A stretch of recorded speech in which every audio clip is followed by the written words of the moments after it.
کہ میں آخری سانس تک اس ظلم کے نظام کا مقابلہ کروں گا. جب تک میرے ملک میں حقیقی آزادی نہیں آئی میں اس کی جد و جہد کروں گا. جو مرضی کر لیں, جیلوں میں ڈالیں, جو مرضی کریں, دھمکیاں دیں. سیکیورٹی میری ساری لے لی ہے. جو میرا سیکیورٹی کا جو چیف تھا کرنل آصف, وہ غائب ہوا ہے. جو گاڑیاں تھیں, جو سیکیورٹی کی 2 گاڑیاں ساتھ جاتی تھیں, ان کو پولیس اٹھا کے لے گئی ہے. یہاں سارا جو ہمارے ساتھ جو احمد نیازی جو بھی لوگ تھے سب چھپے ہوئے ہیں کیونکہ ان کے اوپر ایف آئی آرز کر دی ہیں.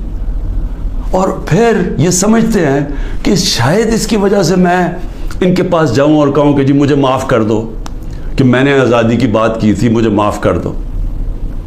اور میں آپ قوم کو بھی کہنا چاہتا ہوں, کبھی نہ اس نظام کو قبول کرنا.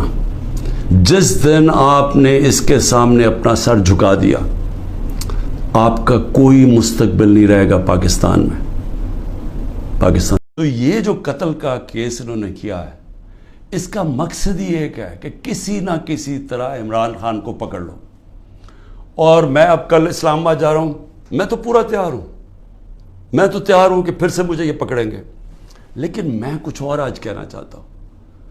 میں آج اپنی پارٹی کو بھی ساروں کو یہ آج کل چیزیں بتاتا ہوں کہ اب آپ کو سمجھ آئی کہ میں نے 27 سال انصاف کی تحریک کیوں شروع کی تھی. کیونکہ یہ جو ہمارے سے ہو رہا ہے, جو میرے سے ہو رہا ہے, جو میرے لوگوں سے ہو رہا ہے, یہ پاکستان کے عام آدمی سے ہر وقت ہوتا ہے جب طاقتور کے سامنے وہ کھڑا ہوتا ہے. پوچھے ذرا آج اندرون سندھ میں جو ہوتا ہے لوگوں سے, کیا یہ مخالفین کے ساتھ کرتے ہیں, کس طرح یہ ایف آئی آر پولیس کا استعمال کرتے ہیں, لوگوں کو غلام بنایا ہوا ہے. بیچارے اتنے لوگ ڈرتے ہیں وہاں ان سے کیونکہ لوگ تو بے بس ہیں.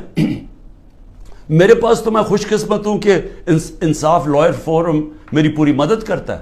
انصاف لائرز, ان بیچاروں کے پاس کیا ہوتا ہے جب ایک کمزور آدمی, ایک کسان, ایک مزدور, ایک بیچارہ چھوٹی دکان والا, جو ایک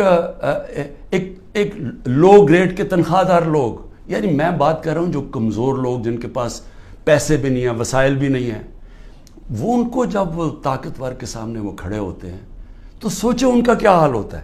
یہ 75 سال سے ان کا یہ حال ہے. یہ جو میں بار بار آپ کو کہتا ہوں کہ جب تک یہ قوم آزاد نہیں